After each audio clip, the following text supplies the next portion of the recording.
Министерството за локална самоуправа на Република Македонија и Министерството за регионален развој на Република Бугарија во септември оваа година објавија јавен повик за промоција на прекуграничната соработка со финансиска помош од програмата ИПА за прекугранична соработка Бугарија-Македонија.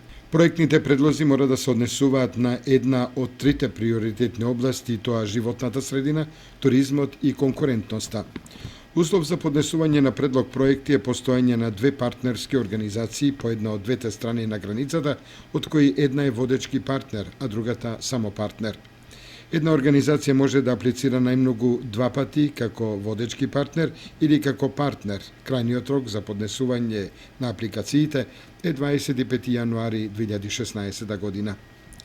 Максималната сума која може да се побара во еден проект од областа на туризмот и типот на проектот, инвестициониот, е до 500.000 евра, од кои минимум 80% за инвестициони дејности од двете страни на границата, односно по околу 250.000 евра за секој партнер. Доколку се одобри проектот, организациите можат на почетокот да добијат аванс во висина од 20%, но треба да имаат и собствени средства за спроведување на проектните активности во првите месеци. Имајќи го во предвид се ова, општината Кочани се одлучи да аплицира со проектот развој на специјализирани видови на туризам во прекуграничниот регион, во партнерство со првото основно училиште Свети Кирил и Методи од градот Гоце Делчев во Република Бугарија, со кој се предвидува реконструкција и адаптација на стари згради во функција на едукативно-туристички цели во двете општини од државите.